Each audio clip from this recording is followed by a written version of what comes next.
जोहार दोस्तों, मैं उरांव सर आप लोगों को स्वागत करता हूं आज का झारखंड जीके क्लास में। आज का क्वेश्चन बहुत ही महत्वपूर्ण है जो आपके एग्जाम में 100% देखने को मिलेगा। तो समय को न गंवाते हुए चलिए पहला क्वेश्चन शुरू करते हैं। उससे पहले बता दें कि आज के जो क्लास इसमें हम लोग झारखंड जीके का मिक्सअप क्वेश्चन देखेंगे, अर्थात बहुत सारे चैप्टर जैसे झारखंड के इतिहास, झारखंड के भूगोल, झारखंड के संस्कृति, झारखंड के खेल खिलाड़ी, झारखंड के जनजाति जैसे प्रमुख चैप्टर को जो है एक ही साथ हम लोग देखने वाले हैं। तो कुल मिलाकर ये क्लास क्या है, आपके लिए बेहद खास है। तो समय बिल्कुल नहीं गंवाना है। क्या करना है कि अपना नोटबुक निकाल के बैठना है। अब नोटबुक निकालने से आपको क्या बेनिफिट होगा, तो आपको बता दें कि जो सवाल होता है उसको हम बताते हैं, लेकिन उसका जो विश्लेषण देते हैं उसको आप लोग जो है नोटबुक में नोट करते हुए चलिएगा। ठीक है, यानी कि एक्स्ट्रा फैक्ट है उसको। अब आप यकीन मानिए कि जो आप पढ़ते हैं याद रहता है, लेकिन जिसको आप लिख लिख के पढ़ते हैं आपके दिमाग में अधिक दिनों तक याद रहता है। और आपके रिजल्ट में क्या बोला है, आपके रिजल्ट में बोला है कि हर हाल में एग्जाम 90 दिनों के अंदर लिया जाए, यानी कि ये एग्जाम जो है आपका 2 से ढाई महीना में हर हाल में हो जाएगा। तो बिल्कुल भी टाइम नहीं गंवाना है, ठीक है? और आपको बता दें कि जिन लोगों ने जो है मॉडल प्रैक्टिस सेट नहीं लिया है उसके लिए बता देते हैं कि 10 मॉडल प्रैक्टिस सेट है, एक में 30 क्वेश्चन है, तो टोटल 300 क्वेश्चन है। इसको जो है आप मात्र ₹49 में परचेज़ कर सकते हैं। अब मॉडल प्रैक्टिस सेट आपको माने इसीलिए बोलते हैं क्योंकि इससे जो है आपका जो है क्षमता पता चलेगा कि आपकी कितना आपका है मार पाने की क्षमता। साथ ही आपका क्या है कि स्पीड पता चलेगा, कितने देर में आप सोल्व कर पाते हैं। तो इसीलिए आप लोग जो है ले सकते हैं मॉडल प्रैक्टिस सेट। इस नंबर में आप लोग संपर्क कीजिएगा 93 34 40 05 26 में, ठीक है? इसमें कीजिएगा। और आज के बाद जो है क्लास कंटिन्यू आएगा, कल नहीं आया क्योंकि मेडिकल इश्यू था, थोड़ा-सा हम चल गए थे टाटा ये ब्रह्मानंद हॉस्पिटल, ठीक है? आज के बाद जो है क्लास कंटिन्यू जारी रहेगा। चलिए शुरू करते हैं आज का पहला क्वेश्चन। पहला क्वेश्चन कह रहा है कि किशोरियों और महिलाओं से संबंधित चुप्पी तोड़ो अभियान। चुप्पी तोड़ो अभियान का संबंध किस मुद्दे से है? पहला एनीमिया, दूसरा है भ्रूण हत्या, तीसरा है छेड़खानी, चौथा महामारी। इसका सही आंसर हो जाएगा आपका ऑप्शन नंबर डी महामारी। ये जो चुप्पी तोड़ो अभियान जो है आपका क्या है, महामारी से संबंधित है। और इसको शुरू करने वाले व्यक्ति का नाम क्या है, तो उनका नाम तरुण कुमार है। क्या है? तरुण कुमार के द्वारा इसको शुरू किया गया है। और तरुण कुमार को जो है कोल्हान प्रमंडल में या कोल्हान इलाका में क्या कहा जाता है, पैडमैन के नाम से भी जाना जाता है। इतना आपको याद रखना है, ठीक है? और ये जो आपका चुप्पी तोड़ो अभियान है, ये जो आपका क्राउड फंडिंग के द्वारा चलाया जाता है। क्राउड फंडिंग मतलब भीड़ में जो भी पैसा मिल जाए उसी से इकट्ठा करके ये योजना चलाई जा रही है या ये अभियान चलाया जा रहा है। और उन्होंने जो है चुप्पी तोड़ो अभियान में जो है लगभग की बात कर रहे हैं 75 से 80 हज़ार, ठीक है? 75 से 80 हज़ार किशोरियों और महिलाओं को माहवारी के मुद्दे पर झिझक तोड़ने की शपथ दिलाई है। ये क्या करते हैं कि ये जो है गाँव में महिलाओं और स्कूली बच्चों के बीच जाते हैं और उन्हें माहवारी की स्वच्छता के बारे में बताते हैं और उन्हें फ्री में जो है क्या है सैनिटरी पैड बाँटते हैं। क्या बाँटते हैं? सैनिटरी पैड बाँटते हैं। और ये विषय जो होता है थोड़ा-सा गंभीर विषय है, लेकिन ये विषय जो है सबको जानना अति आवश्यक है, ठीक है? ये बहुत ही ये संवेदनशील बात है, इसको सबको जानना चाहिए। तो ये बहुत अच्छा काम कर रहे हैं हमारे तरुण जी और ये जो है आपका माहवारी से संबंधित है। और इस आंदोलन या अभियान का नाम क्या है? चुप्पी तोड़ो अभियान, कोल्हान प्रमंडल में। क्वेश्चन नंबर 2 कहता है कि झारखंड के कुल क्षेत्रफल के कितने प्रतिशत भाग पर वन है? पहला है 15.2%, दूसरा है 26.2, तीसरा है 29.76, चौथा है 61.29। इसमें कोई डाउट नहीं, इसका सही आंसर हो जाएगा आपका ऑप्शन नंबर सी 29.76। तो सबसे पहले हम देखेंगे कि झारखंड का कुल क्षेत्रफल कितना है, तो 79,714 वर्ग किलोमीटर ये क्या है? झारखंड का कुल क्षेत्रफल। और उसमें जो है आपका 2021, ठीक है? 2021 भारतीय वन सर्वेक्षण रिपोर्ट के अनुसार कितना प्रतिशत वन है? तो आपका 29.76% वन है। अगर ये पूछता कि 2019 के भारतीय वन सर्वेक्षण रिपोर्ट के अनुसार कितना वन है, तो हो जाता आपका 29.61, ठीक है? लेकिन ये जो है ऑप्शन में दिया गया है, ये 2021 के वन रिपोर्ट के अनुसार है, ठीक है? और आप सभी को पता है कि प्रत्येक 2 साल में, ठीक है? प्रत्येक 2 साल में क्या है, वन रिपोर्ट जारी किया जाता है। कहाँ से किया जाता है? तो उत्तराखंड की राजधानी देहरादून से किया जाता है। देहरादून से ये जारी किया जाता है। इतना आपको याद रखना है। अगर आपको पूछे कि क्षेत्रफल की दृष्टि से, ठीक है? क्षेत्रफल की दृष्टि से सबसे अधिक वन झारखंड के किस जिला में है? तो आप क्या बोलिएगा? ये जो है आपका ये पश्चिमी सिंहभूम में। पश्चिमी सिंहभूम में क्या है? सबसे अधिक है। अगर पूछे कि क्षेत्रफल की दृष्टि से सबसे वन कहाँ है, तो हो जाएगा आपका जामताड़ा में। कहाँ हो जाएगा, जामताड़ा में। ये क्षेत्रफल वाला हो गया। अब हम लोग प्रतिशत वाला देखते हैं, ठीक है। तो ये क्षेत्रफल वाला लिख लीजिए। अब हम लोग प्रतिशत में देखेंगे। तो प्रतिशत की दृष्टि से सबसे अधिक वन कहाँ है, तो आपका हो जाएगा लातेहार जिला में। कहाँ है, लातेहार जिला में। और प्रतिशत की दृष्टि से सबसे कम वन कहाँ है, तो आपका हो जाएगा जामताड़ा जिला में, ठीक है। इतना कम से कम आपको याद रखना ही होगा, फिर जो है आपका एग्जाम यूं ही चुटकी में निकल जाएगा। बस आपको मेरे में भरोसा करना है। आपका एग्जाम में झारखंड जीके से एक भी क्वेश्चन नहीं पूछेगा, यकीन मानिए, अगर आप शुरू से लास्ट तक अगर मेरा जो क्लास देख रहे हैं तो, ठीक है। चलिए, तीसरा नंबर का क्वेश्चन कहता है कि छोटा नागपुर पठार की चट्टानें कैसी है। पहला है क्रिस्टलीय और कायांतरित, दूसरा है बेसाल्ट, तीसरा है आर्कियन, चौथा है कुड़प्पा। इसका सही आंसर हो जाएगा आपका ऑप्शन नंबर ए, क्रिस्टलीय और कायांतरित। तो छोटा नागपुर का पठार जो है भारतीय प्रायद्वीप के उत्तरी पूर्वी हिस्से में है, जो कि क्रिस्टलीय और कायांतरित चट्टानों से निर्मित है।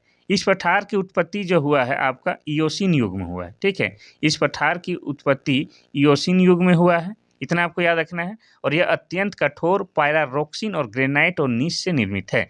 इसकी रचना लावा चट्टानों से हुई है, ये भी आपको याद रखना है। अगर इतना सारा बात याद नहीं आ रहा है तो आपको यह याद रखना है कि छोटा नागपुर की पठार जो है क्रिस्टलीय और कायांतरित चट्टान से बनी है। इतना तो आप याद रख ही सकते हैं। और एक न एक क्वेश्चन आपके चट्टान से पूछेगा, यानी कि झारखंड के ज्योग्राफी में ये सब पूछेगा। क्वेश्चन नंबर 4 कहता है कि गलत सुमेलित को पहचाने। पहला है अजय नदी मुंगेर, दूसरा है ब्राह्मणी नदी दुधवा पहाड़ी, तीसरा है दक्षिण कोयल नदी चैनपुर और चौथा है बराकर नदी छोटा नागपुर पठार। यानी कि एक तरफ जो है नदी का नाम दिया गया है, एक तरफ उसके उद्गम स्थल को, तो जो गलत है उसको पहचानना है, ठीक है। तो देखिए, अजय नदी निकलता है मुंगेर से, ये बिल्कुल सही है। मुंगेर यानी कि बिहार से निकलता है, ये बिल्कुल सही है, इसमें कोई डाउट नहीं है। ब्राह्मणी नदी दुधवा पहाड़ी से निकलता है, ये भी सही है। दक्षिणी कोयल नदी आपका चैनपुर से नहीं निकलता है, जबकि दक्षिणी कोयल नदी आपका रांची के नगड़ी गांव से निकलता है। कहाँ, रांची के नगड़ी गांव से दक्षिणी कोयल नदी निकलता है, ठीक है। बराकर नदी कहाँ से निकलता है, छोटा नागपुर के पठार से, ये भी सही है। तो ये वाला जो हम लोग का गलत सुमेलित है। अब आप लोग सोचिएगा कि बताइएगा कि ये चैनपुर वाला जो है, चैनपुर से कौन सा नदी निकलता है। चैनपुर से निकलता है आपका शंख नदी, ठीक है। चैनपुर से निकलता है शंख नदी। और ये चैनपुर कहाँ है, तो चैनपुर आपका गुमला जिला में है। और गुमला जिला कब बना है, तो 1983 में बना है, इतना आपको याद रखिएगा। तो दक्षिणी कोयल नदी चैनपुर नहीं नगड़ी से निकलता है, जबकि आपका शंख नदी चैनपुर से निकलता है, ये आपको याद करना है। चलिए, क्वेश्चन नंबर हम लोग देखते हैं 5। क्वेश्चन नंबर 5 कहता है कि झारखंड के किस स्थान पर सीमेंट का कारखाना नहीं है। यानी कि यहाँ पर जो विकल्प दिया गया है उनमें से जो है 3 स्थान पर क्या है, आपका सीमेंट का कारखाना है। एक जगह जो यहाँ पर दिया है जहाँ नहीं है उसको बताना है। पहला है जपला, दूसरा है चायबासा, तीसरा है मूरी, चौथा है सिंदरी। इसका सही आंसर हो जाएगा आपका ऑप्शन नंबर सी, मूरी में जो है आपका क्या है, सीमेंट का कारखाना नहीं है। जपला में भी है आपका सीमेंट का कारखाना, आपका चायबासा में भी है और सिंदरी में भी है, लेकिन मूरी में नहीं है। तो मूरी में क्या है, तो मूरी में जो है आपका एल्युमिनियम का कारखाना है। क्या है, एल्युमिनियम का कारखाना है, ये आपको याद रखना है। और एल्युमिनियम का एस क्या है, बॉक्साइट।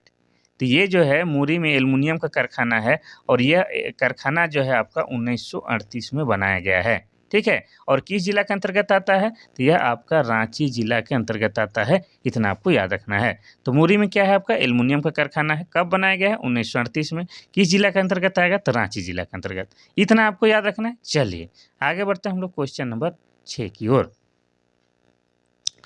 क्वेश्चन नंबर 6 कहता है कि UCIL जादूगोड़ा का कारपोरेट कार्यालय झारखंड में कहाँ स्थित है।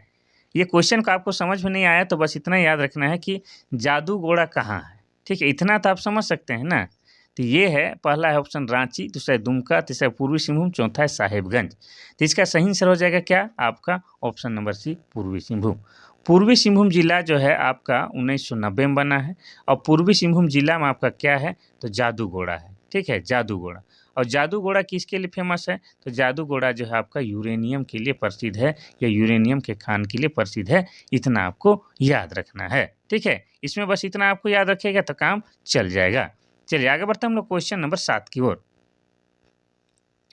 क्वेश्चन नंबर 7 कहता है कि देश में उत्पादित समग्र इस्पात में झारखंड लगभग कितने प्रतिशत इस्पात का उत्पादन कर रहा है।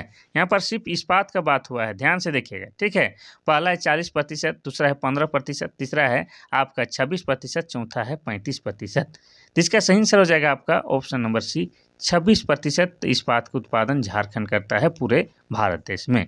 इसको जो है आपका क्या है 25.8, 25.9 भी दे सकता है, या इसको इस तरह से भी लिखा जा सकता है 20 से 25%, ये भी लिखा जा सकता है, लेकिन एक्चुअल आंसर क्या हो जाएगा 26%, ठीक है। इतना आप याद रखिएगा। चलिए आगे बढ़ते हैं हम लोग क्वेश्चन नंबर 8 की ओर। देखिए क्वेश्चन नंबर 8 बहुत इंपॉर्टेंट है, ध्यान से देखिएगा। तो सिंहभूम के सिंह वंश के बारे में कौन सा कथन गलत है। तो यहाँ पर जो कथन दिया गया है वो क्या है, सिंहभूम के सिंह वंश के बारे में। तो जो कथन गलत है उसको पहचानना है, कोई दिक्कत नहीं। तो यहाँ बोला है कि सिंहभूम में सिंह वंश की 2 शाखाएं ने शासन किया। दूसरा है प्रथम शाखा की स्थापना 18वीं सदी में काशीनाथ सिंह ने की थी, और दूसरी शाखा की स्थापना 1205 में दर्प नारायण सिंह ने की थी, और चौथा है सिंह वंश की पारिवारिक इतिहास ग्रंथ मनु प्रभा है। देखिए यहाँ पर लिखा है मनु प्रभा है। तो यहाँ पर कौन सा कथन गलत है आपका सिंहभूम के सिंह वंश के बारे में, बताइए। तो इसको आपको बता दे रहे हैं, इसका जो हो जाएगा क्या, तो ये वाला गलत है, ऑप्शन नंबर डी वाला। देखिए सिंहभूम में सिंह वंश की 2 शाखाओं ने शासन किया था, बिल्कुल सही है।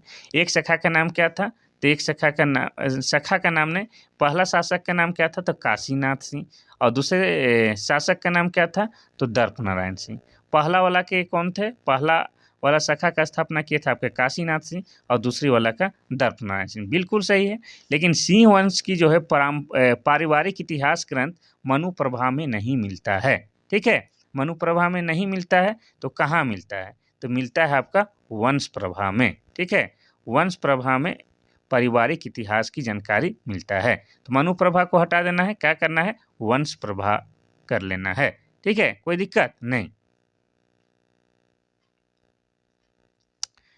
क्वेश्चन नंबर 9 कहता है कि भारत छोड़ो आंदोलन के दौरान हजारीबाग की सरस्वती देवी को गिरफ्तार करके किस जेल में रखा गया था। पहला है रांची, दूसरा हजारीबाग, तीसरा भागलपुर, चौथा है कोलकाता। इसका सही आंसर क्या हो जाएगा, तो इसका सही आंसर हो जाएगा आपका option number C, Bhagalpur jail में, ठीक है। कहाँ पर रखा गया था, तो भागलपुर जेल में रखा गया था। अब आपको बता दें कि ये जो भारत छोड़ो आंदोलन है ये कब हो रहा था, तो 1942 में हो रहा था। इसका शुरुआत किसने की, किसके द्वारा की गई थी, तो हमारे गांधी जी के द्वारा इस आंदोलन की शुरुआत की गई थी, ठीक है। और यही भारत छोड़ो आंदोलन जो है, इसी समय महात्मा गांधी ने प्रसिद्ध नारा दिया था, डू और डाई। कौन सा, डू और डाई, यानी कि होता क्या है कि करो या मरो। इसको हिंदी में क्या बोलेंगे, करो या मरो का नारा भारत छोड़ो आंदोलन के दौरान महात्मा गांधी ने दिया था, जो कि आपका 1942 में हो रहा था। और इसी समय जो है आपका क्या है, सरस्वती देवी को गिरफ्तार करके भागलपुर जेल में रखा गया था। बस इतना आपको कम से कम याद रखना है, ठीक है। चलिए आगे बढ़ते हैं हम लोग क्वेश्चन नंबर 10 की ओर। क्वेश्चन नंबर 10 कहता है कि दिक्कू से हमारी लड़ाई होगी और उनके खून से जमीन इस तरह लाल होगी जैसे लाल झंडा। यह कथन किसका है। कथन को एक बार और ध्यान से सुनिएगा। दिक्कू से हमारी लड़ाई होगी, उनके खून से जमीन इस तरह लाल होगी जैसे लाल झंडा। यह कथन किसने कहा था। पहला है तिलका मांझी, दूसरा है बुद्धू भगत, तीसरा है सिद्धू कान्हू, चौथा है बिरसा मुंडा। तो इसका सही आंसर हो जाएगा आपका option number D, Birsa Munda. तो बिरसा मुंडा के द्वारा जो आंदोलन शुरू किया गया था उसको हम लोग बिरसा मुंडा आंदोलन कहते हैं, या उसी को हम लोग क्या कहते हैं, उसी को उलगुलान भी कहते हैं। और उलगुलान का मतलब क्या होता है, तो महान क्रांति होता है, या महान हलचल भी कह सकते हैं, ठीक है। तो बिरसा मुंडा के द्वारा शुरू किया गया था। अब बिरसा मुंडा के बारे में ना बात करें डिटेल में, ऐसा हो ही नहीं सकता है। तो बिरसा मुंडा का जन्म हुआ है आपका 15 नवंबर, ठीक है। 15 नवंबर 1875 को हुआ है। कहाँ पर हुआ है, तो वर्तमान खूंटी जिला में हुआ था। खूंटी जिला के उलीहातू गांव में हुआ था, ठीक है। बृहस्पतिवार के दिन हुआ था, जिसके कारण इनका नाम बिरसा मुंडा रखा गया, ठीक है। इनके पिता का नाम क्या था, तो इनके पिता का नाम सुगना मुंडा, क्या, पिता का नाम सुगना मुंडा, माता का नाम करमी था, इतना आपको याद रखना है। और इनके जो सेनापति है उनका नाम क्या था, गया मुंडा। और इनके जो धार्मिक गुरु थे उनका नाम क्या है, इनके धार्मिक गुरु का नाम आनंद पांडे था। क्या नाम था, आनंद पांडे, ये भी आपको याद रखना ही रखना है। साथ ही आप ये भी इनके बारे में जानना है कि बिरसा मुंडा की मृत्यु कब हुई थी। तो बिरसा मुंडा की मृत्यु 9 जून 1900 ईस्वी को हुई थी। और कहाँ पर हुई थी? तो रांची के सेंट्रल जेल में हुई थी। ठीक है, रांची के सेंट्रल जेल में।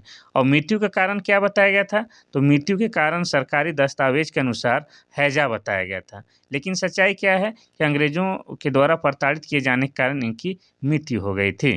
ठीक है, अब बात करेंगे जो है इनकी समाधि स्थल की। ठीक है, तो बिरसा मुंडा की समाधि स्थल कहाँ है? तो रांची में ही है। रांची में अगर आप लोग आए होंगे या रहते होंगे तो जानते होंगे कि लालपुर चौक से कोकर चौक की ओर जाते हैं तो बीच में आपको क्या मिलता है? डिस्टिलरी पुल। उस डिस्टिलरी पुल के किनारे ही क्या है? बिरसा मुंडा का समाधि स्थल बना हुआ है।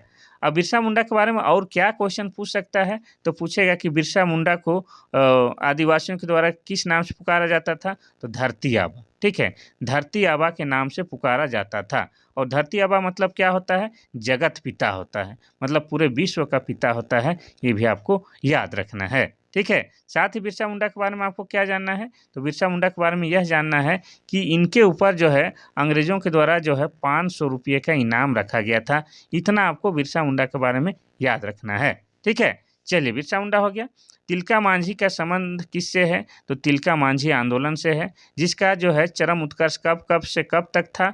तो 1783 से लेके 85 ईस्वी तक क्या है? तिलका मांझी आंदोलन चरम उत्कर्ष पर था। इतना आपको याद रखना है। बुद्धू भगत की बात करेंगे तो बुद्धू भगत के द्वारा जो है कोल विद्रोह का नेतृत्व किया गया था। और कोल विद्रोह कब से कब तक था? तो कोल विद्रोह की बात किया जाए तो यह जो है आपका 1831-32 में हुआ था। ठीक है, अब सिद्धू कान्हू की बात किया जाए तो इन्होंने जो है संथाल विद्रोह का नेतृत्व किया था। क्या? संथाल विद्रोह का नेतृत्व किया था। और संथाल विद्रोह जो है कब हुआ था? तो ये हुआ था आपका 1855-56 में। ठीक है, इतना आपको याद रखना है। चलिए आगे बढ़ते हैं हम लोग क्वेश्चन नंबर 11 की ओर। आज का क्वेश्चन देख के आपको लगेगा कि सर गजब का क्वेश्चन लाए हैं, इंटरेस्टिंग क्वेश्चन है। इंटरेस्टिंग या गजब से कोई मतलब नहीं है, लेकिन इस बात से मतलब है कि ये जो क्वेश्चन है आपके एग्जाम के दृष्टिकोण से वीवीआईपी है। ये सबसे ज़्यादा इंपॉर्टेंट वाली बात है। अब क्वेश्चन नंबर 11 कहता है कि डस्ट, इंग्लिश में लिखल है, ध्यान से पढ़िएगा। Dust storm and hanging mist a study of Birsa Munda and his movement in Chota Nagpur. ये एक किताब का नाम है जो कि अंग्रेजी में लिखा हुआ है कि रचनाकार कौन है। पहला है कुमार सुरेश सिंह, दूसरा है जयपाल सिंह मुंडा, तीसरा है राम नारायण सिंह, चौथा है महुआ मांझी। तो इसका सही आंसर क्या हो जाएगा? तो इसका सही आंसर हो जाएगा आपका option number A, Kumar Suresh Singh के द्वारा यह किताब लिखा गया है। ठीक है, कोई दिक्कत नहीं। अब आपको बता दें कि ये कुमार सुरेश सिंह जो है झारखंड के प्रसिद्ध राइटर में से है। और ये जो है बिरसा मुंडा के जीवन के बारे में ये पुस्तक लिखी है, इसीलिए एक क्वेश्चन अब इम्पोर्टेंट हो जाता है और ये बुक भी इम्पोर्टेंट हो जाता है। ठीक है, अब बाकी का भी थोड़ा थोड़ा चर्चा करेंगे। तो जयपाल सिंह मुंडा को सब जानते हैं, इन्हें क्या कहा जाता है प्यार से? तो इन्हें प्यार से मारंग गोमके कहा जाता है। क्या कहा जाता है? मारंग गोमके। और मारंग गोमके का मतलब क्या होता है? तो महान नेता होता है। इतना आपको याद रखना है। ठीक है, अब जो है चौथा विकल्प का भी थोड़ा सा चर्चा करेंगे। तो महुआ मांझी के द्वारा लिखा गया पुस्तक का नाम क्या है? मारंग गोड़ा नीलकंठ हुआ। कौन सा है? मारंग गोड़ा नीलकंठ हुआ, इन्हीं के द्वारा लिखा गया प्रसिद्ध पुस्तक है।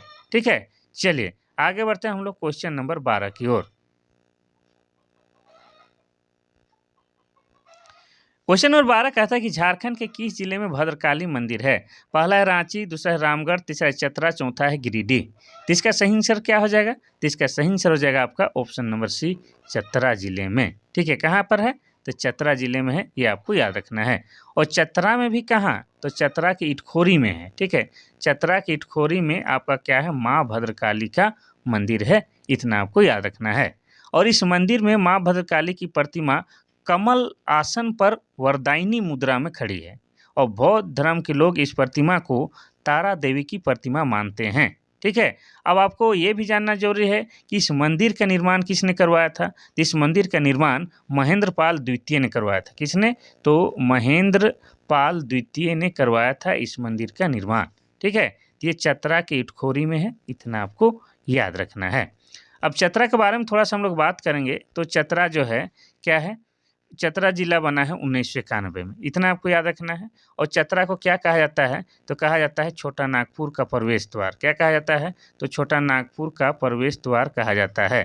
ठीक है। साथ ही चतरा जो है लोकसभा में क्या, लोकसभा में जो क्या है, ये सबसे छोटा संसदीय क्षेत्र है। इतना आपको चतरा के बारे में जानना होगा। चलिए, बहुत देर से जो है जिला का स्थापना नहीं बताए हैं तो बता देते हैं।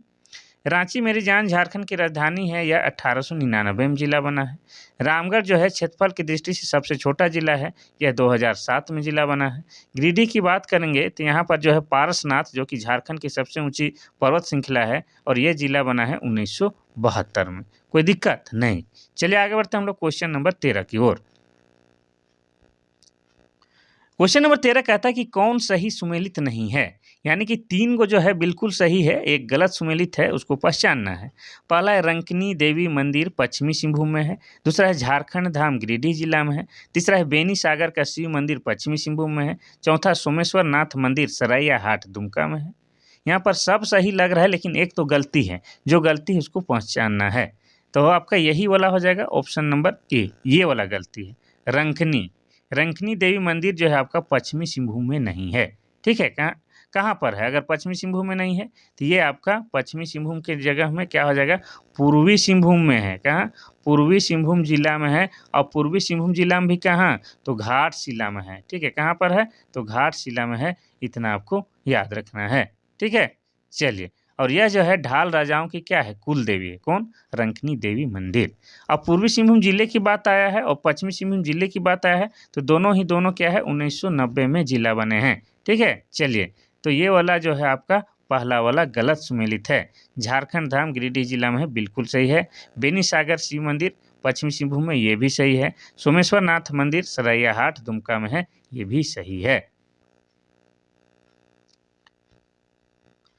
क्वेश्चन नंबर 14 कहता है कि भारत छोड़ो आंदोलन में हजारीबाग का जुलूस किसके नेतृत्व में निकाला गया था? पहला है पंडित विनोदानंद झा, दूसरा है सरस्वती देवी, तीसरा है जयदेव, चौथा है शिबू सोरेन। इसका सही आंसर हो जाएगा आपका ऑप्शन नंबर बी।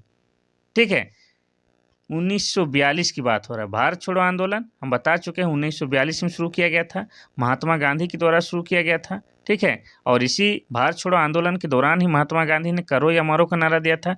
ये तो क्लियर हो गया। तो इसमें जो है हजारीबाग में जुलूस निकाला गया था, किसके नेतृत्व में? तो सरस्वती देवी के नेतृत्व में निकाला गया था। ठीक है, इतना आपको याद रखना है। बाद में सरस्वती देवी को जो है गिरफ्तार करके जो है भागलपुर जेल में डाल दिया जाता है। कहाँ? तो भागलपुर जेल में डाल दिया जाता है। और उस जेल में भी आपका क्या है, सरस्वती देवी की जो है मृत्यु हो जाती है। इतना आपको याद रखना है। ठीक है, तो सरस्वती देवी के नेतृत्व में हजारीबाग में जुलूस निकाला गया था, ये आपको याद रखना है। ठीक है, अब बात करेंगे थोड़ा सा हजारीबाग जिला के बारे में। तो हजारीबाग जिला बना है आपका 1833 में। और हजारीबाग को हम लोग क्या बोलते हैं? हजार बागों का शहर कहते हैं। और हजारीबाग में एक पद्मा नाम का किला है। ठीक है, और पद्मा नाम के किला पर आजकल क्या होता है, तो सैनिक प्रशिक्षण दिया जाता है। अगर आप लोग भी एक्साइज कांस्टेबल बन के जाइएगा तो हो सके वहीं पर ट्रेनिंग दिलाएं। ठीक है, और हजारीबाग में आपका क्या है, एक सूर्य जलकुंड है। क्या है? सूर्य जलकुंड, जो कि झारखंड का सबसे अधिक गर्म लगने वाला जलकुंड है। यहाँ की पानी का तापमान कितना है? तो 88 डिग्री सेल्सियस है। और ऐसी मान्यता है कि यहाँ पर आप नहाइएगा तो आपको जो है त्वचा वाला सब रोग दुख समाप्त हो जाता है। ठीक है, और हजारीबाग के बारे में क्या याद रखना है, तो हजारीबाग में जो है आपका क्या है, बिरहोर जनजाति। ठीक है, बिरहोर जनजाति का जो है निवास स्थल सबसे ज़्यादा है, या उनकी जो है जमावड़ा वहाँ ज़्यादा है। ठीक है, चलिए चलिए चलिए आगे बढ़ते हैं। क्वेश्चन नंबर 15 कहता है कि 1857 के विद्रोह के समय विद्रोहियों ने रांची के किस चर्च को तोप के गोले से उड़ा दिया था? पहला है वेटिकन चर्च, दूसरा है कैथोलिक चर्च, तीसरा है गोस्नर चर्च, चौथा है जेवियर चर्च। इसका सही आंसर क्या हो जाएगा? तो इसका सही आंसर हो जाएगा आपका option number C, Gossner church को। ठीक है, क्या हो जाएगा? तो गोस्नर चर्च हो जाएगा। ठीक है, चलिए, गोस्नर चर्च को उड़ा दिया गया था। और गोस्नर चर्च कहाँ पर है? आप लोग देखे होंगे मेन रोड में है। ठीक है, मेन रोड में जो है आपका गोस्नर चर्च। और रांची में आने वाला जो पहला मिशन था वो कौन था? आपका गोस्नर मिशन था। ठीक है, रांची में आने वाला जो पहला मिशन है वो क्या है? आपका गोस्नर मिशन है।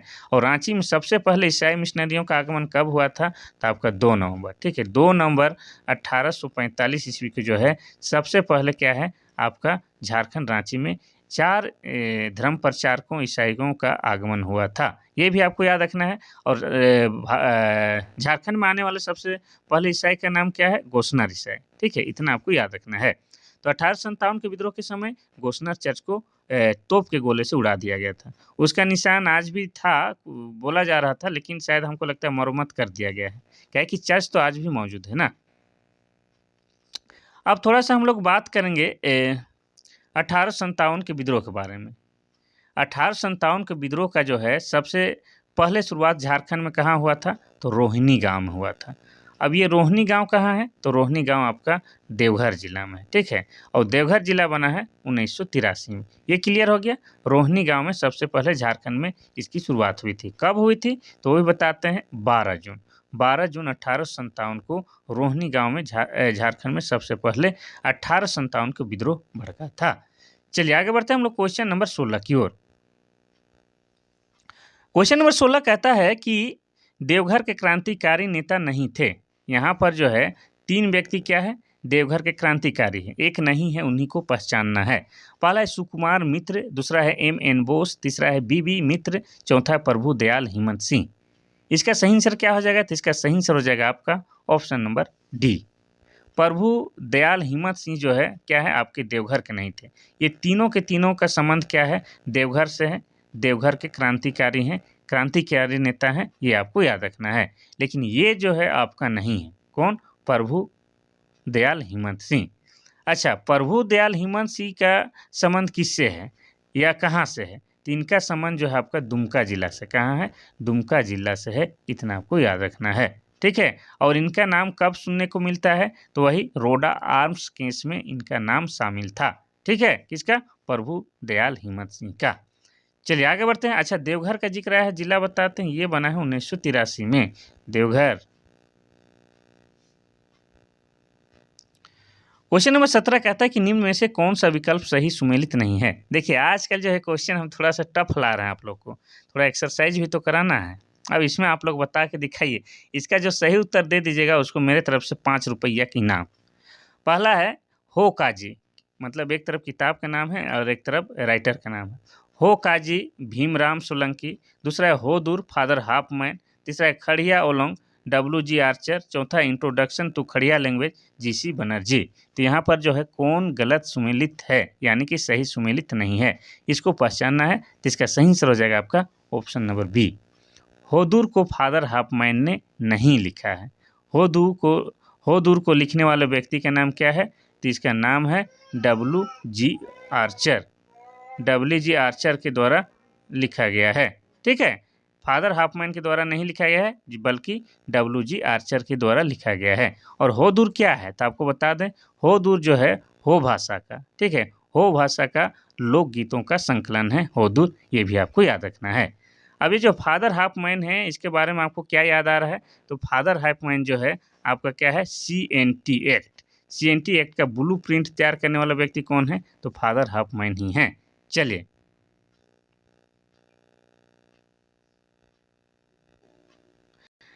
अब देखते हैं क्वेश्चन नंबर 18। क्वेश्चन नंबर 18 कहता है कि कौन सही सुमेलित नहीं है। आज तो आपका दिमाग जो है पानी पानी हो जाएगा। पहला है पागल खाना अशोक कुमार आंचल, यानी कि इधर किताब का नाम है एक तरफ और एक तरफ राइटर का नाम है। तो जो सही सुमेलित नहीं उसको पहचानना है।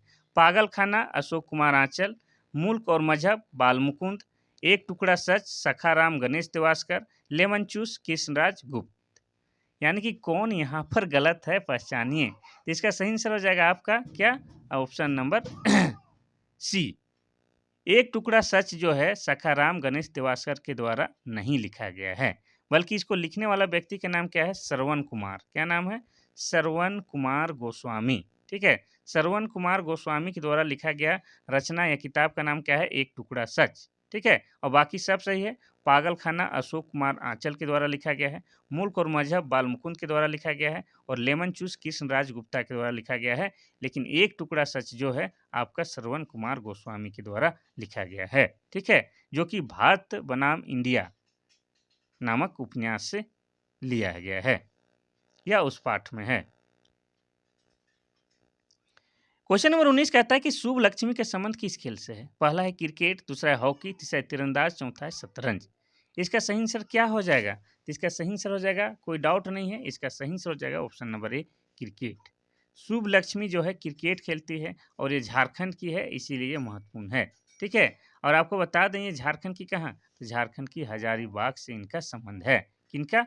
शुभ लक्ष्मी का, क्रिकेट खेलती है और भारतीय महिला क्रिकेट टीम की ये सदस्य रही है। चलिए,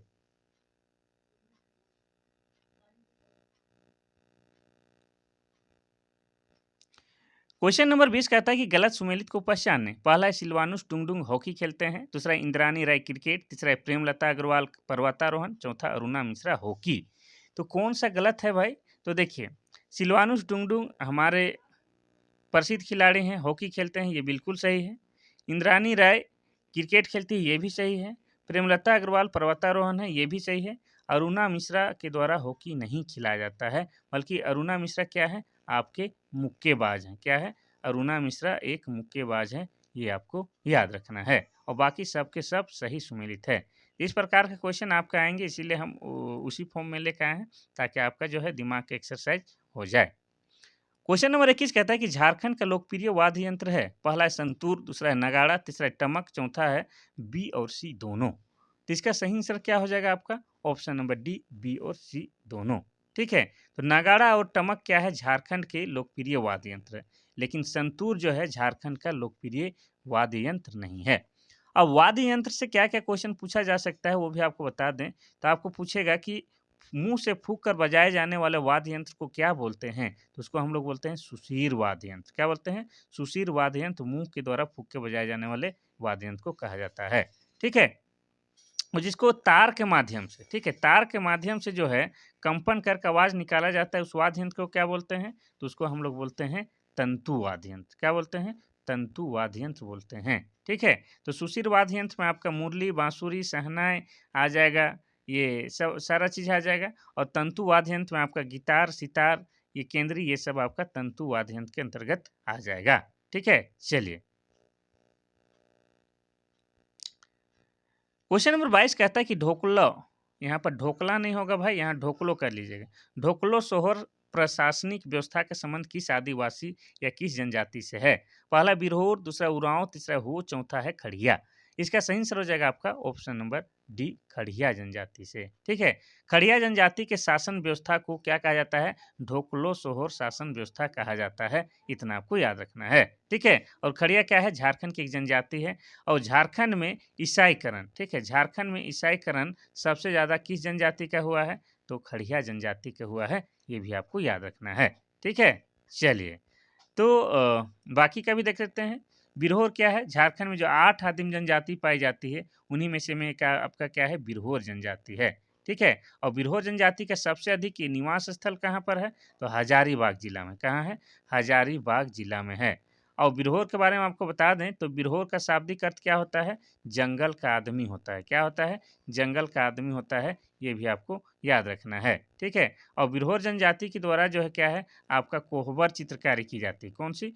कोहबर चित्रकारी की जाती है, जिसमें कोह का अर्थ होता है गुफा और बर मतलब दूल्हा, यानी कि संयुक्त रूप से गुफा के अंदर विवाहित जोड़ा होता है। ठीक है, तो हो गया आपका बिरहोर जनजाति। उरांव की बात करेंगे तो जनसंख्या की दृष्टि से झारखंड की दूसरी बड़ी जनजाति आपका क्या है? उरांव जनजाति है। ठीक है, और इनकी भाषा क्या है? इनकी भाषा कुड़ुक है, इसीलिए ये लोग जो है स्वयं को कुड़ुक कहलाना पसंद करते हैं। ठीक है, अगर हो की बात करेंगे तो झारखंड की चौथी बड़ी जनजाति आपकी क्या है? हो है। बस इतना आपको कम से कम में याद रखना है।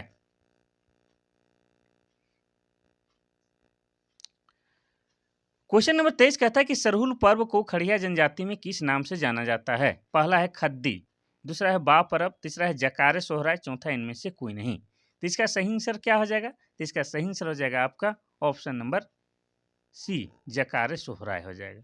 ठीक है, इस तरह से अनुस्वर भी लगाया जाता है जंकारे। ठीक है, जंकारे सोहराय के नाम से जाना जाता है सरहुल को। किसमें? तो आपका खड़िया जनजाति में। अब आपको बता दें सरहुल के बारे में, तो सरहुल जो है झारखंड की जनजातियों का सबसे बड़ा पर्व है, सबसे बड़ा पर्व है। ठीक है, और यह जो है आपका क्या है? चैत्र माह मनाया जाता है।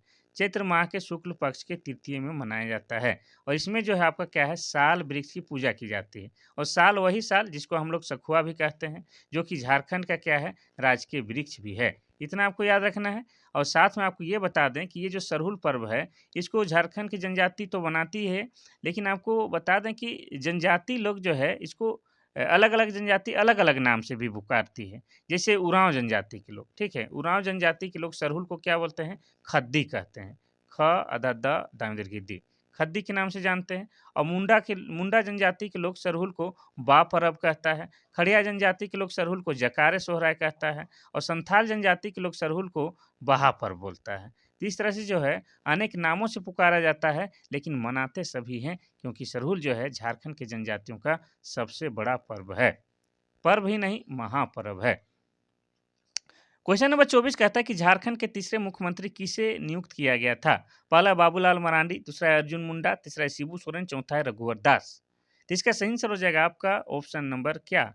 Option number C, Shibu Soren हो जाएगा। ठीक है, शिबू सोरेन जो है झारखंड के तीसरे मुख्यमंत्री बने थे। अब शिबू सोरेन के बारे में तो पहले बताएंगे, लेकिन उससे पहले बताएंगे कि पहले और दूसरे मुख्यमंत्री कौन थे। तो झारखंड के प्रथम मुख्यमंत्री का नाम क्या है? तो बाबूलाल मरांडी। बाबूलाल मरांडी झारखंड के प्रथम मुख्यमंत्री रहे हैं। और इनका कार्यकाल क्या था? आपका 2000 ईस्वी से लेके 2003 ईस्वी तक इनका कार्यकाल था। अर्थात 3 साल तक जो है इन्होंने क्या है, झारखंड को सीएम के रूप में सेवा की थी। और 21 पार्टी से थे, तो बीजेपी पार्टी से थे, यानी कि भारतीय जनता पार्टी से थे। ये आपको याद रखना है। और दूसरे मुख्यमंत्री कौन बने थे झारखंड के? तो बाबूलाल मरांडी के बाद दूसरे नंबर के मुख्यमंत्री बने थे आपके अर्जुन मुंडा। ठीक है, और अर्जुन मुंडा भी किस पार्टी के थे? तो ये भी बीजेपी यानी कि भारतीय जनता पार्टी के थे। इतना आपको याद रखना है। अब हम लोग बात करेंगे शिबू सोरेन, जो कि झारखंड के तीसरे मुख्यमंत्री बने थे। इनका कार्यकाल क्या था? तो इनका कार्यकाल था आपका 2 मार्च 2005। ठीक है, 2 मार्च 2005 से लेके 12 मार्च 2005 तक। यानी कि ये जो है लगभग जो है आपका कितना दिन हो गया? 2 मार्च से लेके 12 मार्च, यानी कि 10 दिन के लिए बने थे। ठीक है, 10 दिन के लिए सबसे पहले सीएम बने थे। वैसे आपको बता दें, शिबू सोरेन जो है 3 बार झारखंड को सीएम के रूप में सेवा कर चुके थे। जिसमें एक बार क्या है 10 दिनों के लिए बने थे सबसे शुरू, आपका 2 मार्च 2005 से लेके 12 मार्च 2005 तक। ठीक है, इतना आपको याद रखना है। और आप सभी जानते हैं कि शिबू सोरेन का जो है वर्तमान में निधन हो गया है। और उनसे संबंधित क्वेश्चन हर हाल में पूछेगा, क्योंकि ये जो है झारखंड रत्न रहे, झारखंड रत्न शिबू सोरेन रहे हैं। ठीक है, तो शिबू सोरेन की बात करेंगे तो इनका बचपन का नाम क्या था? इनका बचपन का नाम शिवचरण मांझी है। क्या है? शिवचरण मांझी है। इतना आपको याद रखना है। इन्हीं लोग प्यार से क्या बोलते हैं? प्यार से गुरु जी बोलते हैं। और साथ ही क्या बोलते हैं? दिशोम गुरु भी बोलते हैं। ये भी आपको याद रखना है। इनका जन्म कहाँ हुआ है? तो इनका जन्म हुआ है रामगढ़ जिला में। ठीक है, रामगढ़ जिला में हुआ है। रामगढ़ जिला के नेमरा गांव में हुआ है। कितना तारीख को हुआ है? तो 11 जनवरी। ठीक है, 11 जनवरी 1944 में इनका जन्म हुआ है। इनका मृत्यु कब हुआ है? तो इनका मृत्यु हुआ है आपका 4 अगस्त। ठीक है, 4 अगस्त को इनकी मृत्यु हुई है। 4 अगस्त 2025 को इनकी मृत्यु हुई। कहाँ? तो दिल्ली के हॉस्पिटल में हुआ है। ये आपको याद रखना है। ठीक है, शिबू सोरेन के बारे में और क्या पूछ सकता है शिबू सोरेन के बारे में? तो आपको बता दें कि 1970 में शिबू सोरेन के द्वारा जो है सोनोत संथाल समाज की स्थापना की गई थी। ये आपको याद रखना है। साथ ही आपको बता दें कि 1973 में 4 फरवरी 1973 में जो है आपका जेएमएम की स्थापना होती है। उसमें जो संस्थापक सदस्य के जो टीम थे, उनमें से ये आपका शिबू सोरेन भी शामिल थे। ठीक है, अब लास्ट विकल्प बच गया था, इसको भी बता ही देते हैं। तो ये जो रघुवर दास हैं, रघुवर दास क्या है? झारखंड के प्रथम जो है गैर आदिवासी मुख्यमंत्री बनने का श्रेय इन्हीं को प्राप्त है। ठीक है, किसको? रघुवर दास को। अब गैर आदिवासी है क्या? तो आपको बता दें कि झारखंड में अब तक जितने भी सीएम बने हैं, सब के सब एसटी यानी कि आदिवासी यानी कि अनुसूचित जनजाति के हैं। लेकिन रघुवर दास गैर आदिवासी यानी कि एसटी नहीं थे। ठीक है, चलिए। और रघुवर दास भी क्या है? आपके बीजेपी के हैं, यानी कि भारतीय जनता पार्टी के हैं। ठीक है, चलिए आगे बढ़ते हैं हम लोग क्वेश्चन नंबर 25 की ओर। क्वेश्चन नंबर 25 कहता है कि झारखंड में पहली बार राष्ट्रपति शासन लागू कब हुआ था? पहला है 2010, दूसरा है 2013, तीसरा है 2009, चौथा है 2011।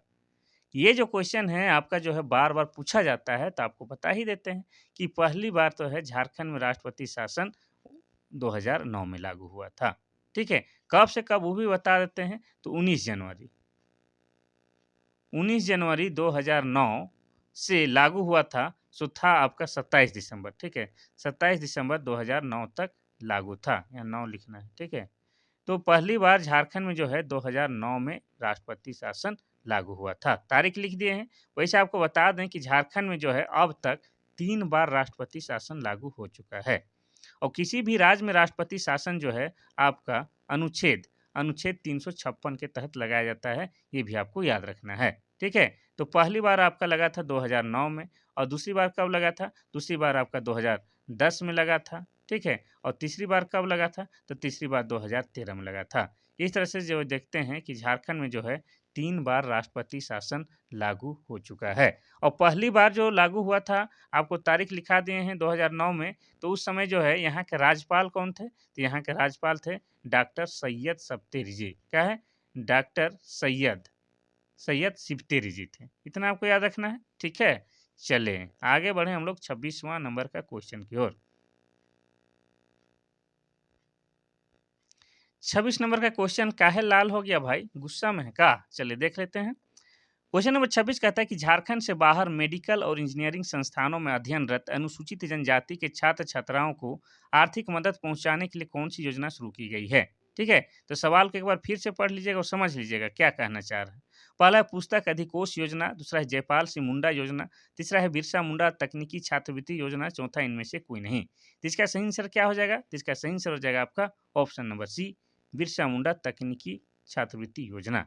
तो झारखंड से बाहर जो है मेडिकल और इंजीनियरिंग संस्थान में जो अध्ययनरत अनुसूचित जनजाति के छात्र छात्राएं हैं, उनको जो है आर्थिक मदद पहुंचाने हेतु बिरसा मुंडा तकनीकी छात्रवृत्ति योजना का शुरुआत किया गया है, ठीक है। कोई दिक्कत नहीं।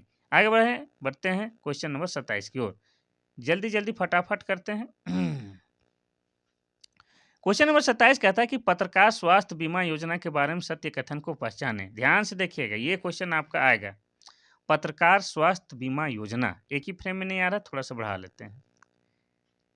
अब यहाँ पर लिखा है इस योजना की शुरुआत 19 दिसंबर 2021 में की गई थी। इस योजना के तहत पत्रकारों को 5 लाख रुपया का बीमा होगा।